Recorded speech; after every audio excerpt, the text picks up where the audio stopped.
আসসালামু আলাইকুম, স্বাগতম জেসমিন রসেই ঘরে। আজকে আপনাদের জন্য খুবই মজাদার আরও একটি রেসিপি নিয়ে হাজির হয়ে গিয়েছি আমি জেসমিন আক্তার। আজকে তৈরি করে দেখাবো গাজরের হালুয়া, খুবই পুরাতন পদ্ধতিতে। আমি এখন পর্যন্ত এই পদ্ধতিতে গাজরের হালুয়া তৈরি করতে খুবই পছন্দ করি। এখন আমরা বিভিন্ন মানুষ বিভিন্নভাবে গাজরের হালুয়া তৈরি করে থাকি, তবে এই পদ্ধতিটা পুরাতন হলেও খুবই ভালো লাগে। সবগুলো গাজর এভাবে আমি ছিলে নিয়েছি। এখানে আমার আমার 1 কেজি গাজর আছে। গাজরটা ছিলে এভাবে টুকরো টুকরো করে কেটে নিয়েছি। এবারে গাজরগুলোকে আমি একটা কড়াইতে নিয়ে নিয়েছি, দিয়ে দিচ্ছি 4 কাপ লিকুইড মিল্ক।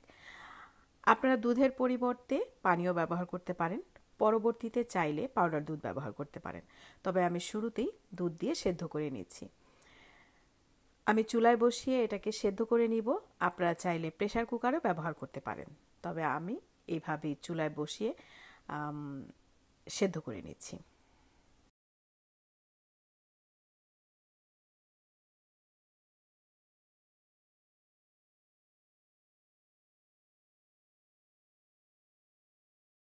গাজরটা সেদ্ধ হয়ে যাওয়ার পরে আমি একটা বোলে ঢেলে নিয়েছি এবং কিছুটা ঠান্ডা হয়ে যাওয়ার পরে আমি হ্যান্ড ব্লেন্ডারের সাহায্যে একটু ব্লেন্ড করে নিচ্ছি।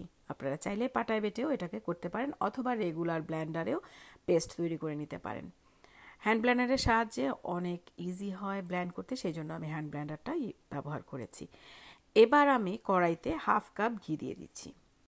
ঘিটা গরম হয়ে যাওয়ার পরে এর ভেতরে দিয়ে দিচ্ছি একটা তেজপাতা, 1 টুকরো দারচিনি, 2টো এলাচ। আপনারা আস্ত এলাচের পরিবর্তেও এলাচের গুঁড়াটা ব্যবহার করতে পারবেন। এবার আমি পেস্ট করে রাখা গাজরটাকে দিয়ে দিয়েছি, দিয়ে এবার তেলের সাথে খুব ভালো মতো ভেজে নিব। মানে যে ঘিটা গরম করে নিয়েছি এর ভেতরে গাজরটাকে খুব ভালো মতো ভেজে নিব। যতক্ষণ পর্যন্ত না ঘিটা গাজরের পেস্টের সাথে মিশে যাচ্ছে আমি ততক্ষণ পর্যন্ত এটাকে ভাজতে থাকবো।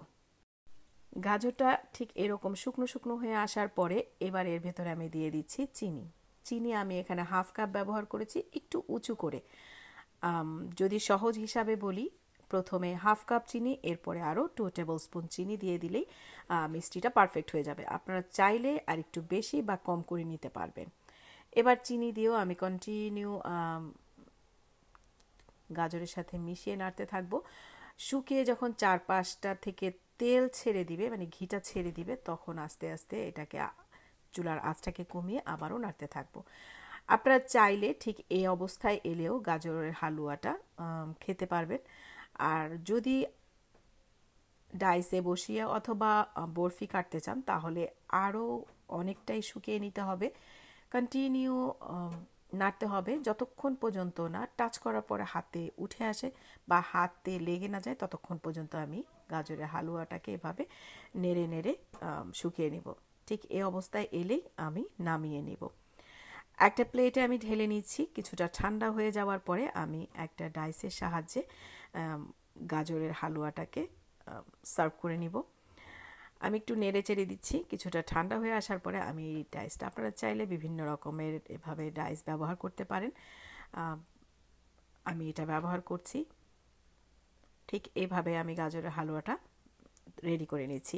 যারা সবসময় আমার ভিডিওগুলো দেখেন কিন্তু এখন পর্যন্ত আমার চ্যানেলটিকে সাবস্ক্রাইব করেননি, আশা করি আমার চ্যানেলটিকে সাবস্ক্রাইব করে নেবেন।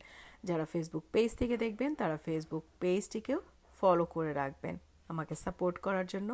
আপনাদের সাপোর্টই আমাকে এগিয়ে যেতে সহায়তা করবে। এবারে 2 হাত দিয়ে আমি এইভাবে গাজরের শেপ করে নিচ্ছি।